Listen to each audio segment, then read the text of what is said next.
Fitness Mania, pertanyaan yang sangat baik. Ketika kita memberikan satu perhatian khusus kepada salah satu ranting daripada pohon sehat, yaitu yang namanya istirahat. Kadang sering kita dengan ego kita, apalagi kita masih muda, kadang-kadang ingin punya badan besar. Apa yang kita fokuskan? Yang kita fokuskan adalah makan yang banyak dan latihan yang keras. Kadang-kadang kita lupa istirahatnya ya. Jadi saya rasa faktor ketiga, istirahat, sama pentingnya juga dengan faktor latihan, sama pentingnya juga dengan faktor pengaturan pola makan.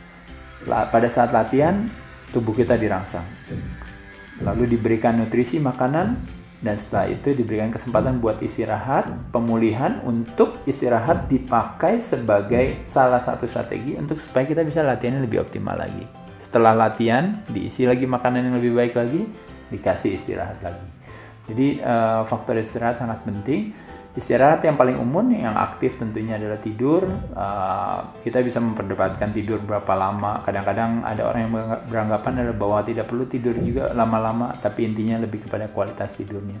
Tapi intinya sekali lagi saya rasa sebenarnya tidak terlalu masalah. Standar biasa kita tidur, dengan tidur tepat waktu akan jauh lebih menyenangkan. Kalau seandainya misalnya tiap hari kita punya satu schedule buat latihan, kita punya schedule buat makan, kita juga punya schedule buat tidur. Kadang biasanya kalau tidur kita nggak ada schedule ya, tapi kalau latihan biasanya selalu ada schedule. Jadi saya rasa punya schedule buat istirahat saya rasa cukup baik. Istirahat tanpa sadar disebut tidur, istirahat dengan sadar disebut aktivitas relaksasi, termasuk salah satu yang paling saya rekomendasikan untuk teman-teman lakukan adalah meditasi.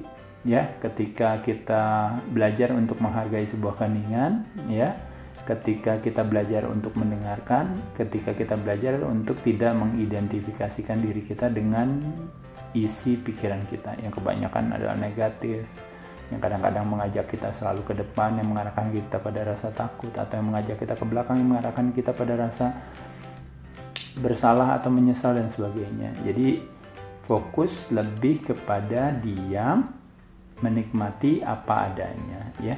Jadi saya rasa meditasi bisa menjadi salah satu pilihan yang baik adanya yang bisa dilakukan untuk menjadi bagian daripada strategi istirahat kita.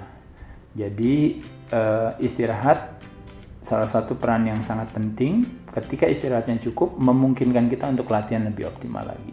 Jadi setiap minggu saya rasa kembali lagi istirahat adalah bagian daripada aktivitas kita setiap hari. Tentu kita luangkan waktu kita buat istirahat.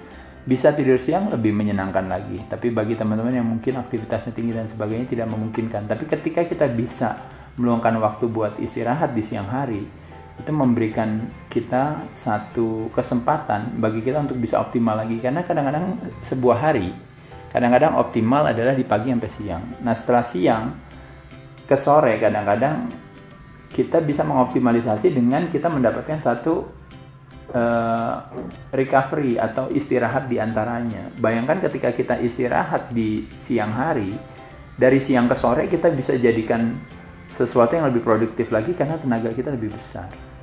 Jadi kenapa tidak? Memang menyenangkan ketika biasanya semakin kita muda, kebutuhan untuk tidur kita semakin memungkinkan karena badannya sendiri mensupport untuk memproduksi hormon tidur yang masih banyak. Di sisi lain, semakin usia semakin meningkat, kadang-kadang tidurnya malah jadi lebih sedikit hanya gara-gara faktor usia ya. Tapi kembali lagi saya rasa itu tidak kita jadikan sebagai masalah, tapi justru kita lihat sebagai satu tantangan bagi kita bahwa menjadikan faktor istirahat menjadi salah satu strategi bagi kita untuk kita bisa maju di dalam apa yang ingin kita hasilkan ya. Jadi pay attention terhadap elemen ketiga daripada ranting pohon sehat, yaitu adalah istirahat. Saya rasa itu yang bisa teman-teman lakukan. Saya ucapkan terima kasih buat Fitness Mania. Apabila ada masukan, dengan senang hati kami menerimanya, dan juga jangan lupa untuk subscribe. Saya ucapkan terima kasih.